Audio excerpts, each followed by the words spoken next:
बंटवारे की वह पुरानी अलमारी। पहला भाग, हवेली की नीलामी।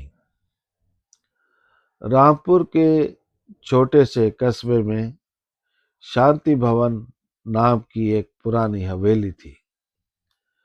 कभी यह घर बच्चों की हंसी खुशी और खुशियों की गूंज से महकता था, लेकिन आज वहां सन्नाटा पसरा हुआ था।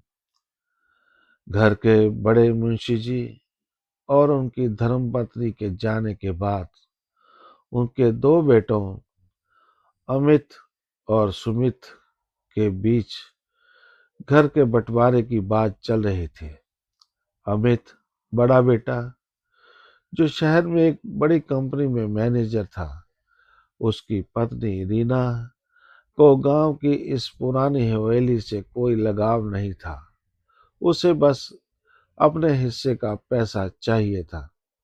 सुमित, छोटा बेटा, जो गांव में ही रहकर अपने पिता की सेवा करता था, वह सीधा साधा था और खेती बाड़ी देखकर किसी तरह अपना गुजारा चलाता था। बंटवारे के दिन गांव के कुछ बड़े बुजुर्ग बिचौलिए बनकर बैठे। जमीनों और गहनों का हिसाब तो आसानी से हो गया, लेकिन बात घर अटकी घर की हाल में रखी लकड़ी की एक भारी पुरानी अलमारी पर। दूसरा भाग, पुरानी अलमारी का सस्पेंस। रीना, बड़ी बहू, ने अलमारी को देखते ही नाक भौं से कोड़ी और बोली, ये कबाड़ हमारे शहर के फ्लैट में नहीं जाएगा। सुमित, तुम इसे रख लो, लेकिन इसके बदले तुम्हारे हिस्से की 2 बीघा उपजाऊ जमीन बड़े भैया को देनी होगी। गांव वालों को यह सरासर अन्याय लगा। वह अलमारी दीमक से थोड़ी खराब हो चुकी थी, जबकि 2 बीघा जमीन की कीमत लाखों में थी। सबको लगा कि सुमित मना कर देगा, लेकिन सुमित ने अपनी पत्नी अंजलि की तरफ देखा। अंजलि की आंखों में पानी था। उसने धीरे से सिर हिलाया। सुमित ने शांत आवाज में कहा, ठीक है भाभी, मुझे पिताजी की यह अलमारी मंजूर है। जमीन आप ले लीजिए। अमित और रीना मन ही मन अपनी चालाकी पर हंस रहे थे कि उन्होंने सुमित को बेवकूफ बनाकर कीमती जमीन हथिया ली। तीसरा भाग, अलमारी का रहस्य। बंटवारा खत्म हुआ। अमित और रीना हवेली बेचकर शहर जाने की तैयारी करने लगे। उधर सुमित ने अंजलि के उस भारी अलमारी को अपने छोटे से कच्चे मकान में रखा। पिताजी अपनी आखिरी सांस तक इस अलमारी को बहुत संभाल कर रखते थे और इसकी चाबी हमेशा अपने गले में पहनते थे। रात को अंजलि ने अलमारी की सफाई शुरू की। जैसे ही उसने नीचे का सबसे पुराना दराज बाहर निकाला, उसने देखा कि दराज के पीछे एक गुप्त लकड़ी का पट्टा ढीला था। सुमित ने ध्यान से देखा और उस पट्टे को हटाया। उसके पीछे एक मोटा धूल भरा लिफाफा और एक पुरानी डायरी रखी हुई थी। चौथा भाग, डायरी का कड़वा सच। सुमित ने हाथ कांपते हुए डायरी खोली। वह उसके स्वर्गीय पिता की हाथ से लिखी डायरी थी।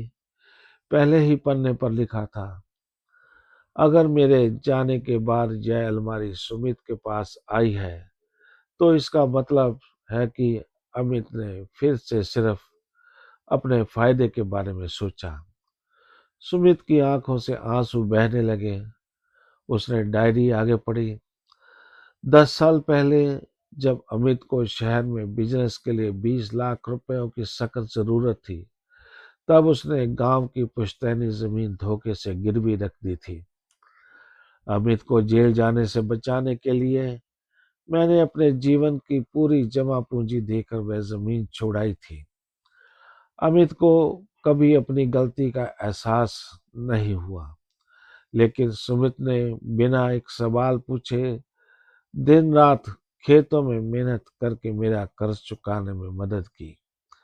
लिफाफे के अंदर गांव की उस मुख्य जमीन के असली कागजात थे जो पिताजी ने अपनी वसीयत के साथ रखे थे। वसीयत में लिखा था, शहर का फ्लैट और बाकी सब अमित का हो सकता है, लेकिन शांति भवन की असली वसीयत और पूरी जमीन का कानूनी हक केवल सुमित का होगा, क्योंकि उसने रिश्ते निभाए हैं, संपत्ति नहीं बटोरी। 5वां भाग, अंतिम फैसला।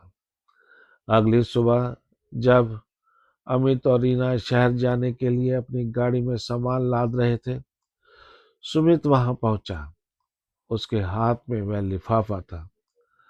अमित ने अकड़कर कहा, अब क्या लेने आए हो सुमित? सब कुछ तो बढ़ चुका है। सुमित ने शांत भाव से वह लिफाफा और डायरी अमित के हाथों में थमा दी। अमित ने जब पिताजी की लिखी बातें पढ़ी तो उसके पैर तले जमीन खिसक गई। रीना का चेहरा डर और शर्म से पीला पड़ गया। अगर सुमित चाहता तो कोर्ट जाकर अमित से सब कुछ छीन सकता था। अमित की आंखों से पछतावे के आंसू बहने लगे। वह सुमित के पैरों में गिर पड़ा। मुझे माफ कर दे भाई। मैं पैसे के लालच में इतना अंधा हो गया था कि पिताजी का प्यार और तेरा त्याग देख ही नहीं पाया। सुमित ने अपने भाई को गले लगाया और कहा, भैया, पिताजी ने हमें जोड़कर रखना सिखाया था, तोड़ना नहीं। कागजात में जो भी लिखा हो, यह घर और यह भाई हमेशा आपका ही रहेगा। कहानी की सीख, रिश्ते जमीन जायदाद से नहीं, त्याग और प्रेम से सींचे जाते हैं। जो इंसान अपनों के लिए झुकना जानता है, ईश्वर उसे कभी हारने नहीं देता। कृपया लाइक, शेयर और सब्सक्राइब जरूर करें।